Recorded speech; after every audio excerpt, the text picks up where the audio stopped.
Welcome back. This is Newsfile, live on the Joy News channel on Multi TV, on Joy FM here in Accra, and on Love FM in Kumasi, on social media, especially Facebook and YouTube. The show is streaming live. Newsfile is brought to you by Bank of Africa, as strong as a group and as close as a partner.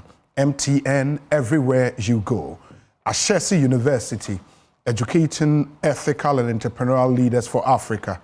Robert & Sons Optical Services, your comprehensive eye care service provider for 33 plus years. My Way, dial *165# on MTN to join My Way today. Syntex Tank, it is strong, it is tough. Activa International Insurance, our clients, our passion. International Facilities Management Association, Safari Valley Eco Park, bringing you closer to nature. Valex Lease, your affordable document management solutions, and Gold Board Jewelry, pure, precious, proudly Ghanaian. Let me first introduce my guest for this morning. And joining me on Newsfile, I have Victoria Bright, an international corporate lawyer and entrepreneur. Counsel, good morning and welcome. Thank you. Would later be joined by Dr. Priscilla Chumesi Bafo, who is an economist and senior lecturer, Department of Economics, University of Ghana. But I have with me here Yao Apia Late, a lawyer and partner, strategy and transactions, and Africa Infrastructure and Capital Project leader, Deloitte Africa. Yao, good morning. Good morning. And welcome. It's a pleasure. Thank you. And also, let me now move to our two members of parliament joining us here first. The Honorable Isaac Adongo, who is MP Bol Gatanga Central, chairman of the Finance Committee in Ghana's parliament, and a board member at the Bank of Ghana. So you would see him in his Bank of Ghana CD at 60 t-shirt. Honorable, welcome. Thank you. I hope you're doing well. Yeah, by His grace, it's always great to be here. Thank you. Thank you for coming. Thank you for coming. And also with him is Dr. Mahama Tia Abdul Kabiru, MP for Wale Wale and a member of the Finance Committee in Ghana's Parliament. Honorable, welcome. Thank you. I hope you're doing well. Doing great. Super. So would kickstart, our conversation with the disaster that happened within the week. Quite unfortunate, but 6 young ladies are dead. As we speak, 12 are in very critical condition, 5 in intensive care unit, all at the 37 military hospital. We are told one person also got injured in the Kumasi recruitment exercise. As we speak, the one in Accra has been put on hold. All the other 15 regions are currently ongoing.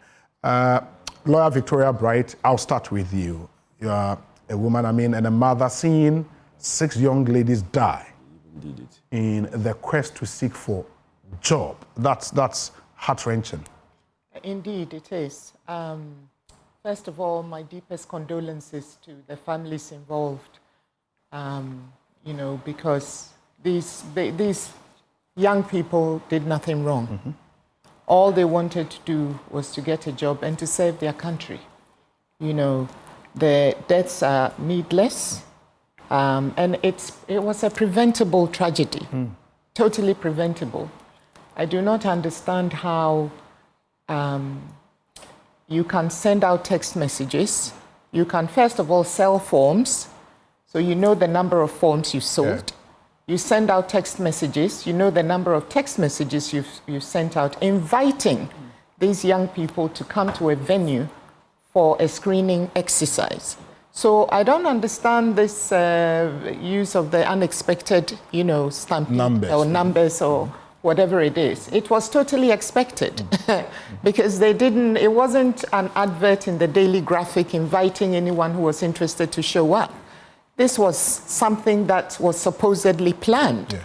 And so what we saw... This will happen. It's look at the screen now. It's incredulous what we are witnessing. How do you say to your parents or to your friends, I'm going for a job interview or for a job screening, and end up dead at the venue, where someone invited you to show up? Yeah. So I want to know, someone dropped the ball. Somewhere along the line, someone dropped the ball because somebody was responsible for this. Yeah. So I think that Ghanaians deserve to know, and the families of these poor children deserve to know who dropped the ball. What planning arrangements did they put in place? What safety arrangements were in place? How did this happen? Mm-hmm. I kept looking at this and thinking of the phrase planning with military precision. It's something we all use. And the irony of it, the reason why we use that phrase is because the world over, the military are known for planning, absolutely, disciplined, meticulous, and planning everything with precision. So how did we end up with this shambolic situation, which has ended up in unimaginable tragedy of young people whose lives have been cut short midstream? So I think we need to do better, and we need to really look again at some of these procedures. Did everyone have to come to LWAC? We have so many stadiums across in Accra. Even in Accra. Even in Accra and the, Tema, the Greater Accra region. We have stadiums there. So why must everyone come to LWAC? We know the capacity of LWAC. LWAC sit around 10,000, but we are told 21,000. Yes, 21, over double the amount. And they were all put in this place. There was no water. I mean, you've collected, what, 200 cedis yes. per applicant. You couldn't even provide pure water. I mean, we have to show a little bit of care to our youth. They are sitting there in the scorching sun. No food. Some, I understand, had been there since the night before. Sure. They had slept through the thing, and you dare not leave because you probably lose your place or whatever. So they are just sitting there in the scorching sun. What? They just want a job. They want an opportunity to serve Mother Ghana. That is all, So I'm just, as a mother, I just find it extremely upsetting and heart-wrenching to see this. I mean, looking at the parents, the families, when the president went to commiserate with them, it's totally. And also, why did they not stop? Why did the president have to tell them to stop before they stopped? Who is this person who was in charge of this exercise? Why should His Excellency the President say, look, stop this now, before they stopped? I mean, surely the situation, it was obvious that there had to be a stop. And also, the other thing that's vexing my mind is, why are we selling these forms? Why are we selling these forms to people who are trying to serve their nation? In other countries, people are actually They are begged. They are begged to even come and join. They are begged, and they are rewarded and persuaded and cajoled to come and join the armed forces. But here we are. Must everything be reduced to money in this country? Why are we charging young people to have the opportunity to come and apply for? No, we have to stop all this. Has to stop. I mean, the amount paid, I think last year was some 350 Ghana cedis. So when this government took over, the deputy minister announced that the price has reduced to 200 Ghana cedis. Last year, we're told close to 90,000 people applied. This year, a little over 60,000 people applied. So by 200 cedis, you are looking at some 12 million Ghana cedis. And they couldn't provide pure water. That's some 12 million Ghana. That's a lot of money. It's a lot of money. 120 billion old Ghana cedis. We have to stop charging them at all. I mean, it's good that the figure was reduced from 350 to 200. Because the fact is that a lot of these young people can't even afford this, So I think we have to stop the payment for these application forms to join the security, or for the opportunity even to join the armed forces. And the whole recruitment process has to be totally overhauled. Sure. And security has to be paramount in this country. I mean, we see military running away from crowds in Galamsey mine sites. Now we see this happening, and total lack of planning. And what is going on? I understand. Yeah, I'll come to you. The ministry has ordered or put together a board of inquiry to look into what actually happened. Already the deputy minister has announced that all the people directly involved in this have been asked to step aside for the investigations to proceed. Some have argued that we don't need investigations to really establish what happened. I mean, the director of manpower planning of the Ghana Armed Forces by now should have lost his job and all of that. I mean, for those who want to see some drastic action happen, what do you think and what do you expect to see going forward? Yeah, so I think it's important to establish what happened. Yeah. And it's not the event or what happened on that day, but even prior to this, how did you get information about the applicants? And then how did you plan the process of admitting 21,000 people and putting them at one site? I think it's important because that's a risk that we took. And so whoever was involved in that, we should understand why the person thought that there could be 21 people hosted at one particular place. And we have to understand how the Ghanaian system works. And I've seen a Nigerian who came to Ghana, went to the University of Ghana, and he says, Ghanaians are they respect a lot of order. He goes to the watches seller and there's a queue there. He goes to the trotro station and Ghanaians, nobody has asked them to form a queue or to join a queue, and yet there's order. So it means that when you plan, Ghanaians will follow that order. If you had announced that on day one, you are only expecting 4,000 people, there is no way the person who's supposed to be on day 3 will be allowed to the premises. And so it means that there was not proper planning.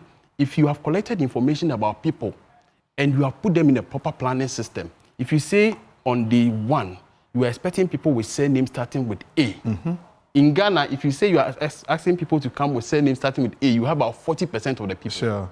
So let me give you some statistics that could have helped them. I mean, look at it. You have 21,000 people that you expected to come on board. That, if on average, if you spend 10 minutes vetting someone, 10 minutes per person, that is 210,000 hours or minutes. That translates 3,500 hours. And then that's 145 days. If the military had just 1/10, they would have gone through these 21,000 people in 145 days. So if you want to do this in one day, you needed 145 outlets, approximately 150 outlets. Interestingly, they had 9 screening points. That's woefully inadequate for this. So with these statistics, you needed 145 outlets. What you could have done was to put 50 outlets in Elwak, 100 at the Accra Sports Stadium, another 30 at, let's say, Independence Square. You will do this in one day without what happened. So it means that we did not go to proper screening system. We used to have this problem in our embassies. Most of the embassies used to have that problem, and they outsource it to VFS. This day, you are given a time to report at the embassy. And when you go there, there's someone who asks and check whether you have an appointment that day. That time. It's only one person. And the person can drive you away or ask you to go and come back when it's time. So it means that you don't even need military, you don't need to beat anybody at the embassies. Previously, people used to spend like 3 days or 4 days at the embassy before their time is up. It's a thing of the past because you outsourced it. So I think the military should think of outsourcing the whole process, not the vetting process, but even the process of administering the crowds for these recruitment exercises. It's something that we should think about because in our passport offices, look at it. You go to our passport office, let's say where we have it now at the Ghana Digital Center or Digital Center, it is so organized. There's a lot of order. If you go to the embassy, there's a lot of order. And in a lot of public places, you see a lot of order there. But the military with their level of organization, do you think they still have to outsource this? And that is why I think that it's even within the military, we should have people who are dedicated towards planning the process of organizing this recruitment exercise. Because we assume that because it's military, some of these things, it is just by default, you'll be able to handle it. But managing process, gathering information online, and working with the statistics such as I've given, it is not anybody at all who can do it. Some of them have to think through this. And if they have thought through it, if they have gone through what I've just outlined, that we only need about 50 outlets at Elwak Stadium, there's no way you can accommodate 21,000 people without an issue at one place. So you could have just outsourced it, or you could have just gotten them to go to 3 different sites in Ghana. In Accra here, we could have done this in one day without any issue. I think the second thing that we need to take note of is just our disaster management processes. And it takes me back to May 9th, when we had about 120 people losing their lives at Accra Sports Stadium. And it was coming on the back of some recommendations that were made that we should not use tear gas at the sports stadium. Because that is what aggravated the situation. So people were just running because the police had thrown tear gas into the crowd. So what happened? Yeah. Did we start beating people? And why did we have to beat people?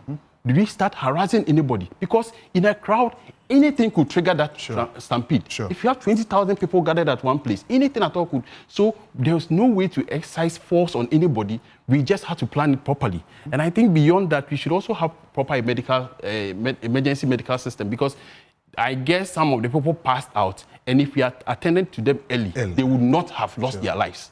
Because it may be out of exhaustion, the person passed out, and if the person could have attended to in the next 20 minutes or so, the person would not have died. So I think our emergency response system should also be improved, because the military should have had a backup emergency response team that among the crowd, if anybody passed out, and even there are instances where it is not a stampede situation, people standing from morning to evening, somebody could pass out. So if the person passed out in the crowd just by standing in the sun, what was the response? Was it ready to support such people? So I think the whole planning for the recruitment was not done properly, and so we must investigate thoroughly, and the recommendations must be implemented. I dare say that some of the recommendations that were made by the Okujeto committee after the May 9th, I don't think we have implemented all of it. So we have these committees we set up, they produce recommendations, and we fail to implement them. I think as a nation, we should have a way of implementing recommendations, because if some of those recommendations have been implemented, I don't think this would have happened. Yeah, it's true. It's true. Thank you. Honorable Muhammad Tia Abdul Kabiru, I know this issue came up for debate on the floor of Parliament. I mean, members of Parliament made comment here and there. The Speaker even called for the immediate appointment of a new defense minister, because he believes leaving that ministry ajar under the watch of an acting minister doesn't really bode well for us as a country. But are you as outraged as many other Ghanaians are? Oh. Well, also, again, thank you very much for having me, and good morning to the people of Wale Wale. Sure. I think that my brother is my neighbor. I'll greet the good people of Wale as well. Yeah, so first and foremost, we must first admit that we have failed the youth of Ghana as a country. It is on that basis that probably they may even find some space in their hearts to forgive us, irrespective of the government that is in power. That young people we churn out of the universities are actually exposed that for no fault of theirs, in an attempt to make ends meet, will lose their lives. And I think that, I mean, as a country, for a moment, if we can put politics aside and, just take collective responsibility and admit that as a country, we have failed the youth, especially the families of those 6 ladies who died. I mean, I'm just imagining for a moment, if that was my sister or my daughter, I mean, how will I take it? The memories would haunt me forever. That I trained with the support of the state, my young lady or my young son, the day that the person is trying to get a job after all these years of struggling, the person will lose their life. So we don't have any justification whatsoever. And as much as collectively we take responsibility, those who were tasked with this responsibility have failed all of us. Because at a point in time, we must entrust some of these duties on some people to execute on behalf of the whole of the citizens. So those people who are directly in charge, where we are serious as a country, those people should have just done us the honor of resigning. Voluntarily.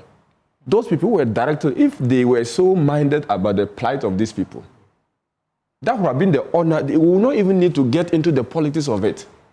We would have had the faith that, look, we are moving as a country and that people are taking responsibility for their inactions or their omissions in this country. You see, the whole thing has been diagnosed.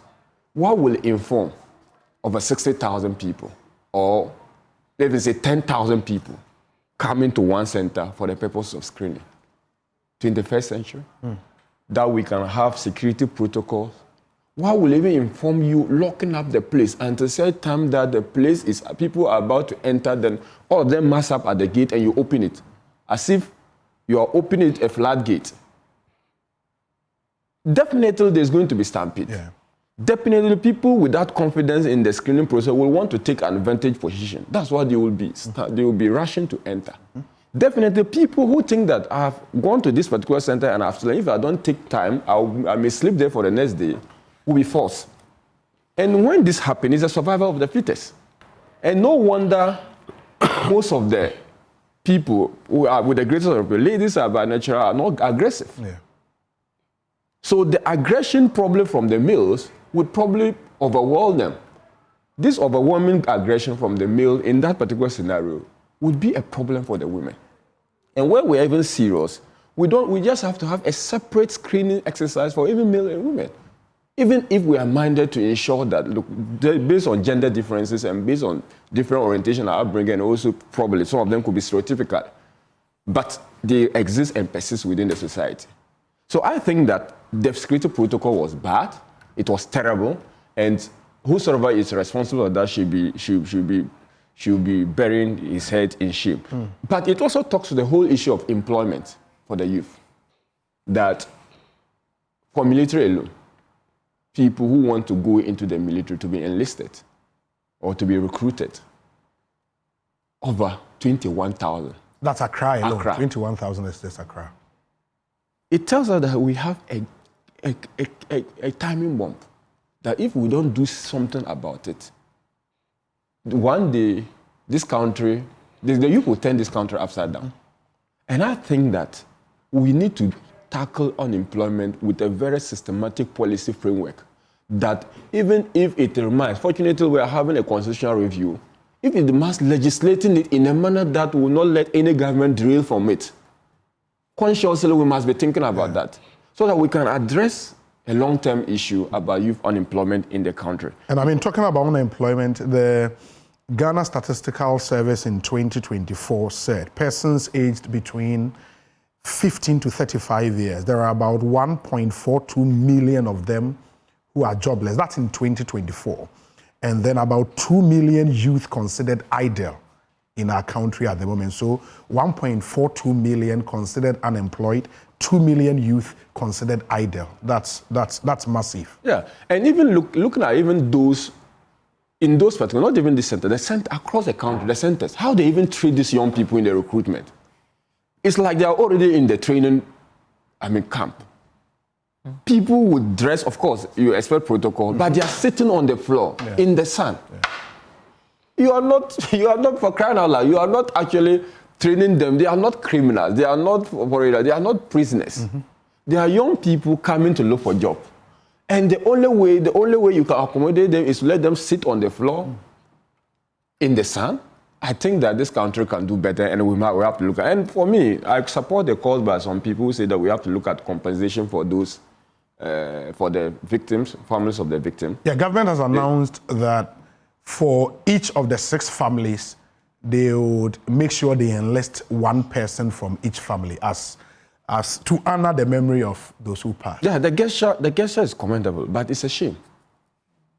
It's commendable. With the greatest respect, the gesture is commendable, but it's a shame.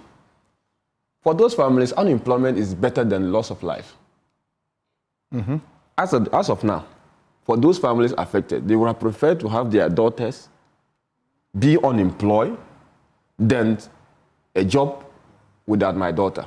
But we have to commend the government for. But you see, Martin Amido also says something, and I think that we have to find time to read his piece. And that also goes down to the whole issue of taking responsibility. He's of the view that the acting minister responsible for defense has not taken responsibility. The Minister of Finance, who is acting as the defense minister. Yes, that is the view he shares.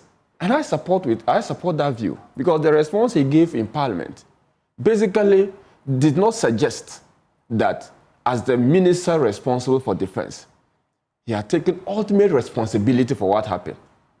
If he cannot take, the president ought to have taken ultimate responsibility for what happened. Because I said as a country, we are all blamable, right? But someone will have to take the ultimate responsibility. Even people are not voluntarily resigning, he has to make sure that those people go.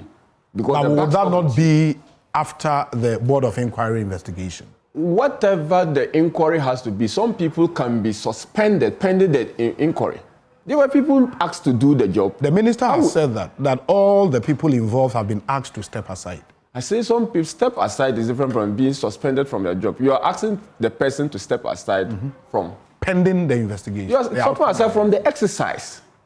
It's not that we've not been told that anyone has been asked to go home for negligence of duty, pending the outcome of the result. We are just asking that those people who were doing the recruitment, as the veracity of that particular statement is even something we can't establish. Those people who were in charge of the processes of the screening should step aside whilst we get different people.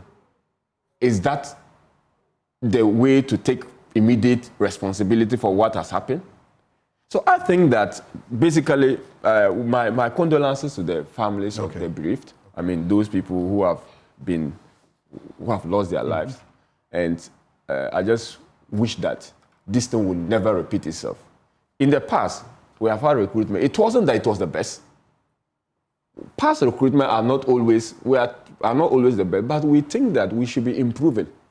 But as days goes by and years goes by, and we are rather retrogressing, and that we are not putting in any measure to improve on the welfare of our people, then the people we are leading will lose faith in us. Maybe, I just hope not sooner. If it's going to happen very soon, I'm sure that this country will be difficult to govern. And I just, not with the greatest respect, the president will have to do more. The compensation should go beyond the slots. Some compensation should go beyond the slot. For all I know, that is my only daughter. Okay. So who are you going to replace with that? So there must be some other form of compensation directly to the people who are being affected. Okay. And I think that will not be enough, but it will serve as a solace for them to know that the state, Ghana, actually came to their aid and sympathized with them in their difficult times. Yeah. I spoke with parents of two of the ladies who came through from Kaswa, and you needed to listen to the parents as they spoke. I mean, extremely heart-wrenching. One of the ladies turned 25 just last Tuesday and then passed away on Wednesday. Very, very terrible. One of them also is a staff of CBG in Kaswa. She works at the inquiry desk in the bank, and decided to join the armed forces and met her untimely death. Her dad is passed. Her mom is also very, very sick. She was the only hope of the family, and the woman was weeping uncontrollably. It's terrible what has happened to some families. But I'll take you to Parliament, and then I pick excerpts of the debate in Parliament before I bring Honorable Adongo in. So let's listen to the Pusiga Member of Parliament who was on the floor of Parliament speaking about what happened. But I want us to all take solace in the Almighty Allah.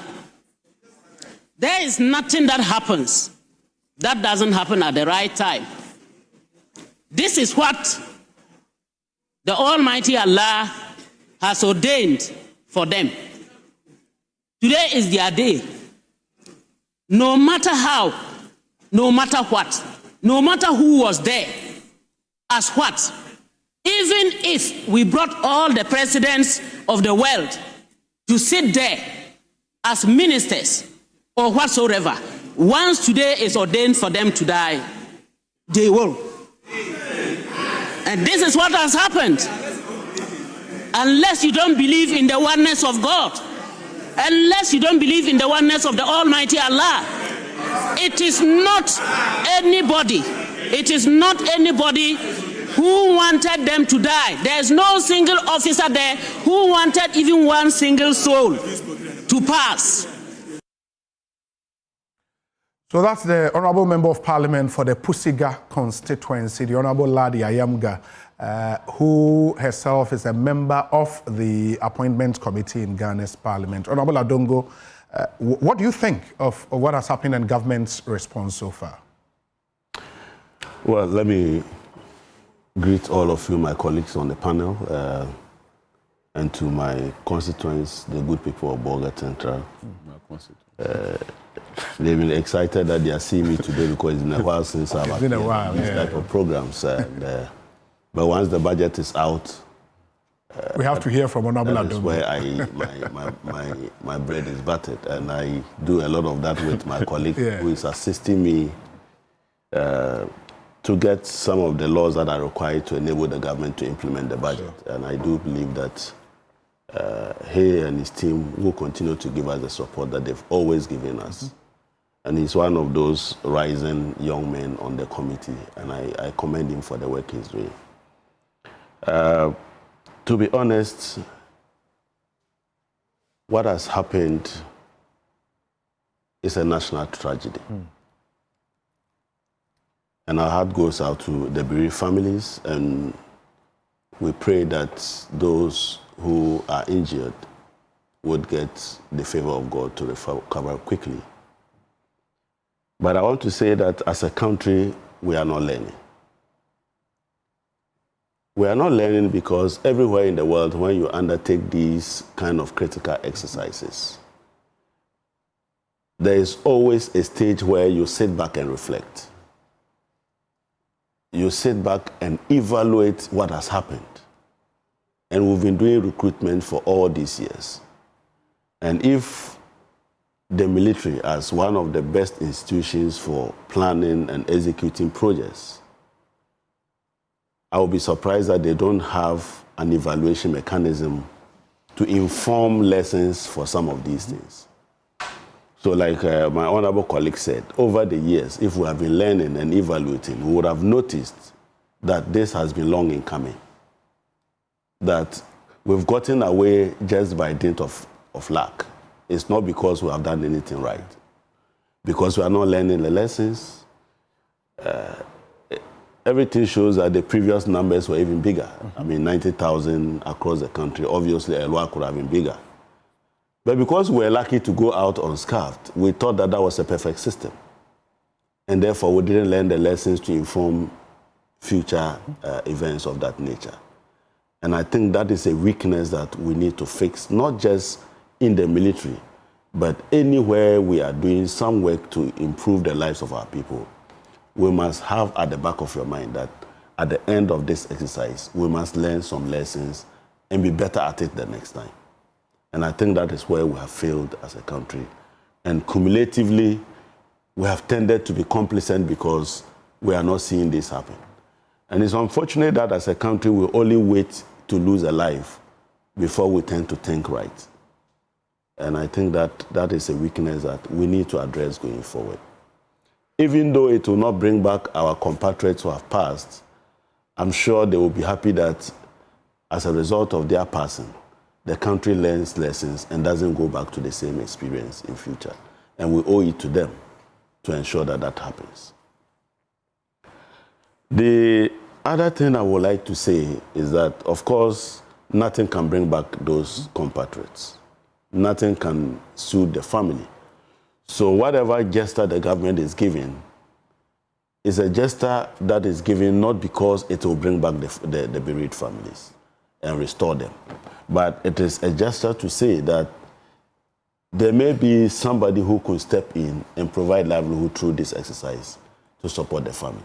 And if that is possible, let's do it. But I believe that the committee that has put together to investigate this may make recommendations that border on the adequacy of whatever packages that we are giving to them. So let's wait and see what they will recommend to His Excellency, the President, through the Minister. I am one person who believes that as a country, whenever there is tragedy, we come together. But anytime things are working for us, we tend to forget that unity is the way to build this country.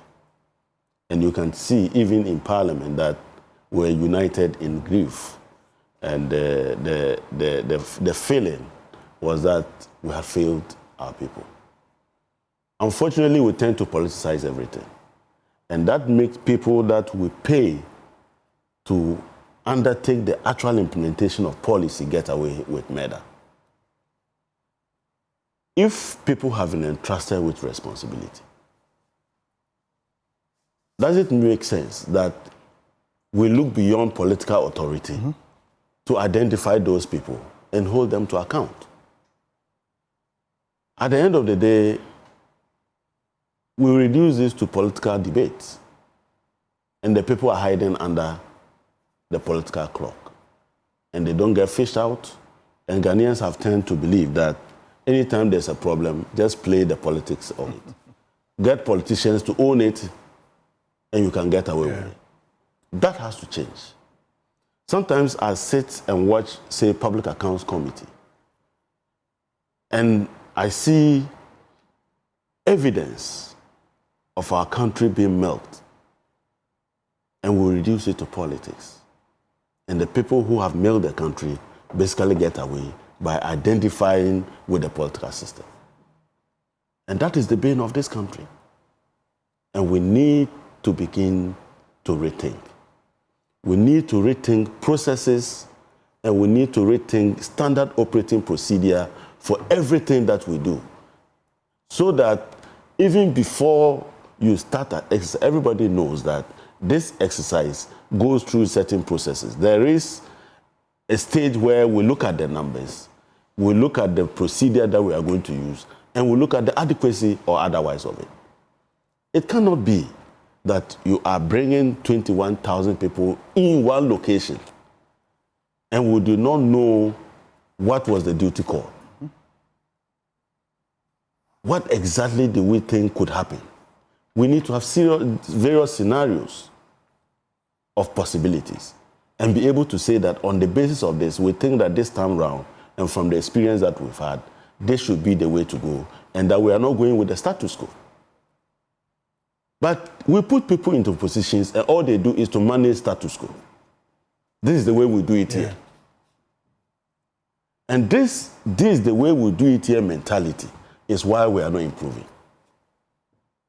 Why should the military and security services, and I'm being honest here, if you ask most of those people who were there when they were in school, the last thing they would have thought about is that they will queue to become members of the military or security services.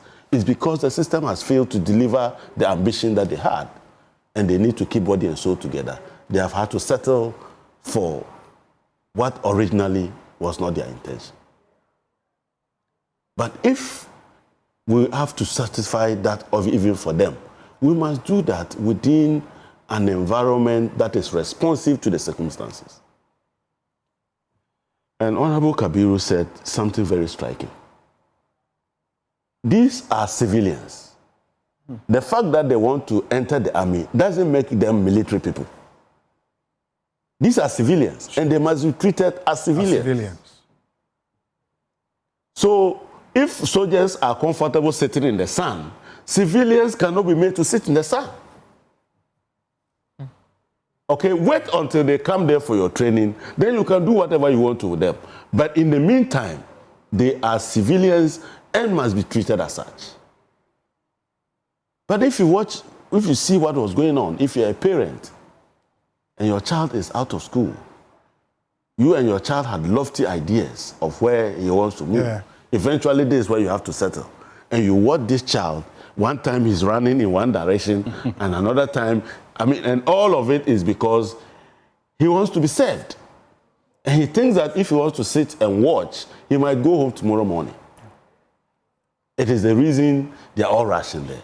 And we didn't develop the protocols to ensure that people feel certain in the credibility of the exercise. Because our country, we have tended to believe that everything is about protocol. So sometimes people sit there, who are there, have the intention, the feeling that, look, they have already decided. So let me give it my best shot. My best shot. And my best shot means that I should struggle to be in front, not at the back. And that's what it ends up. So I agree with my colleagues that there is a lot to learn from this. Of course, it has taken this tragic incident for us to rethink the way we have recruited our people. Why can't we even have an ongoing recruitment exercise? Yeah, the Speaker of Parliament mentioned that. Because the numbers is derived from the budget. We approved the budget in December for implementation in the ensuing year. Why do we have to wait till November? Then we do one big recruitment exercise. Exactly.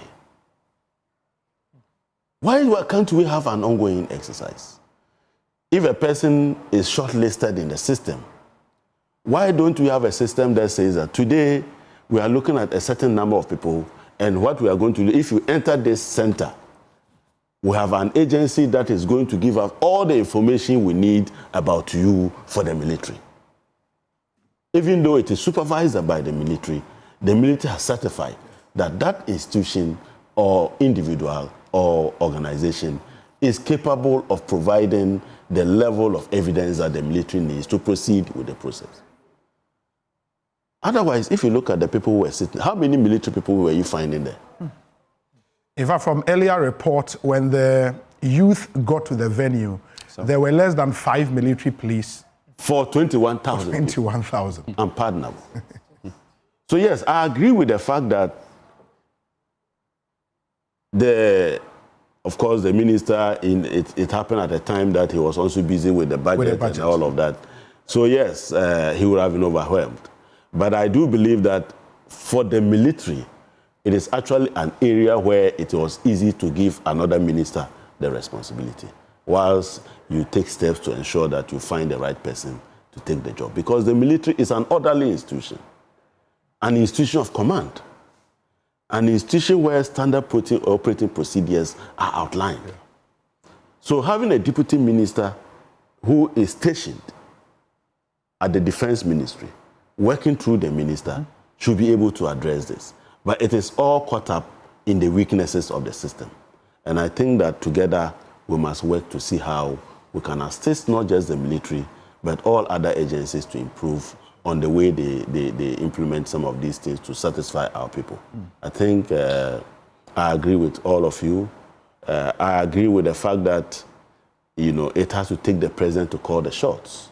And when the president is the one who calls the shot, then the question is, what happened to those that we are paying to do the work on behalf of His Excellency the President? That is a bigger question that I'm sure the committee will find answers to. Thank you. I mean, there are some messages coming through that brings to the fore some other perspectives, and I would go through it, pick the thoughts of lawyer Victoria Bright on it, and then we go for a short break. This one says, what happened at LWAC reflects the value those in authority place on the lives of Ghanaians. It is not rocket science to anticipate that asking such a huge number to congregate at one place will likely lead to a disaster. Sadly, such events happen too frequently. Look at what happened at Presec and Ebri Girls when Form 1 students were going to school. A class action suit must be initiated against the military. Our Insurance Act mandates insurance cover for all places. Does LWAC have insurance cover? Accountability, accountability, accountability. People should be sacked and prosecuted. Vic, you think we've gotten there? A class action against the military? I think a class action against the military will be a bit problematic. Okay. Not because it cannot be done, because it can be done. I mean, there's public liability. Sure. You know, and actually you're required to have public liability insurance on your premises. Yes. And, you know, if you invite me to your premises, you are required to have insurance to protect you if anything happens.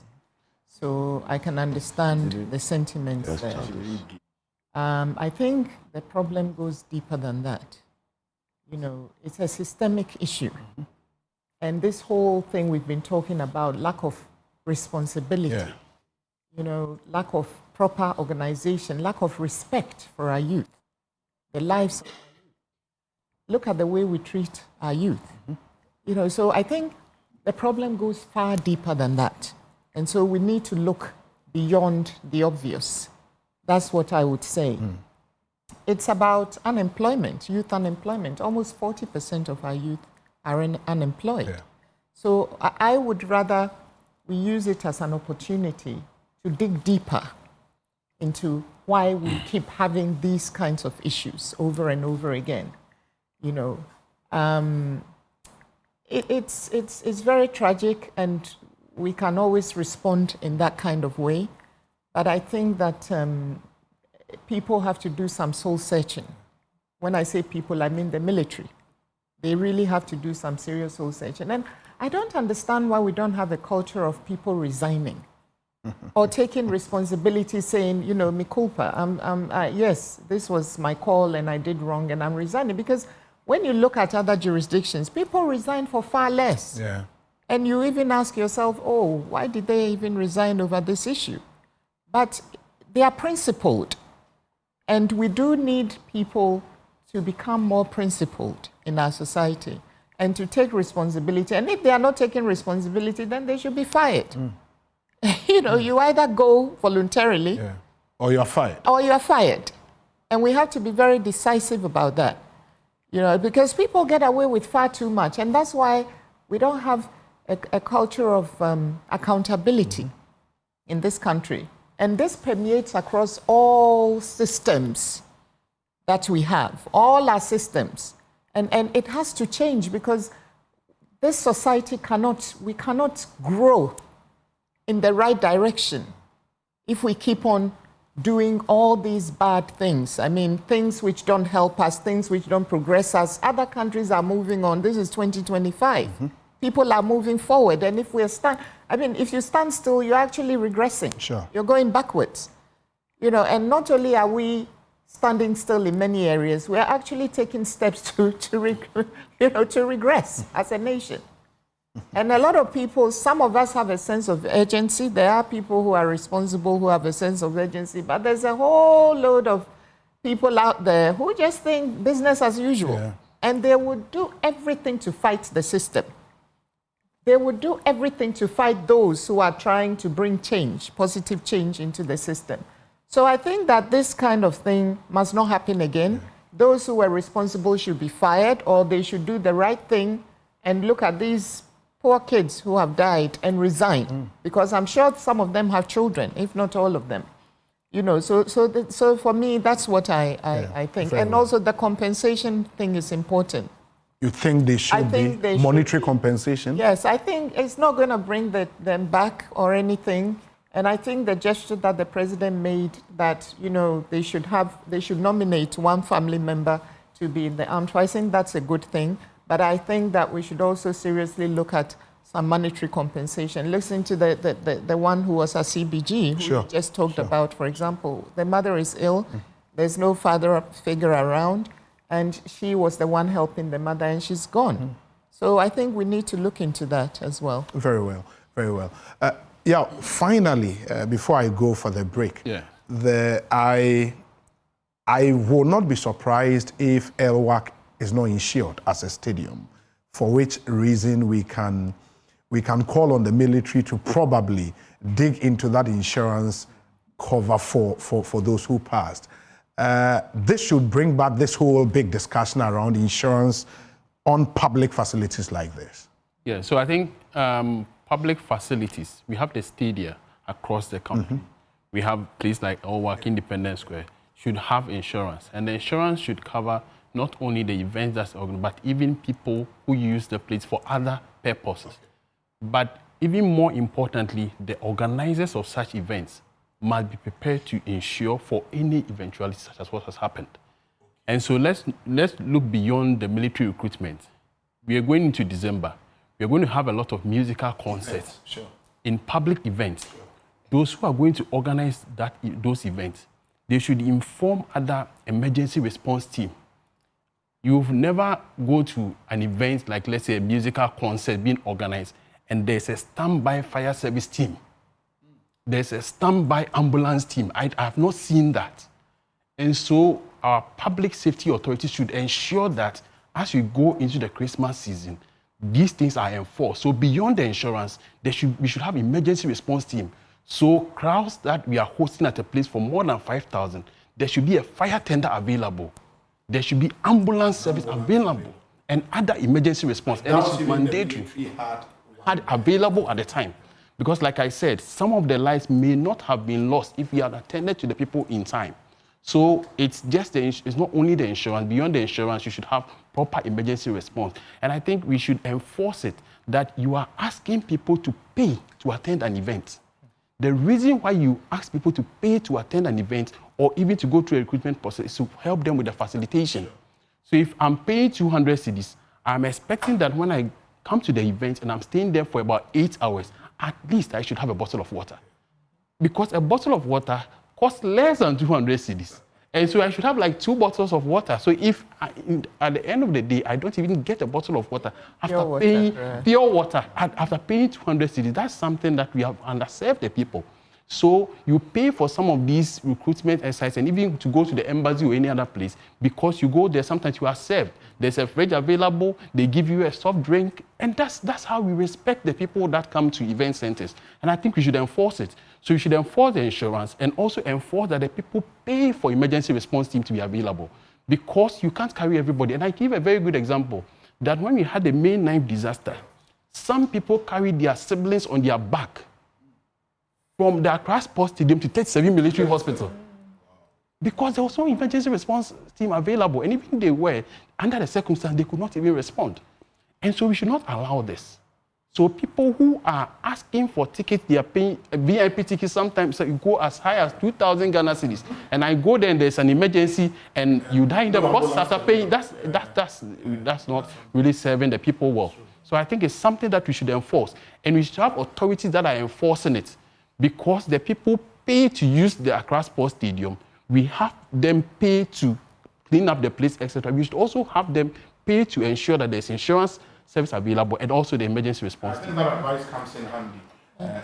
Getting into December, where we'll have a lot of these events. Some few messages, and then we pause for a break. When we come back, we'll deal with the helicopter crash investigative report, which was presented to the National Security Council, chaired by the President. This one says, Obi, Honorable Hajia Ladi's comment regarding the tragic loss of 6 prospective recruits during the Ghana Armed Forces recruitment exercise were reckless, insensitive, and ill-timed. The incident, which resulted in fatalities and injuries, warrants a thorough investigation to determine the cause and prevent future occurrences. Paradoxically, all the 6 deceased were women.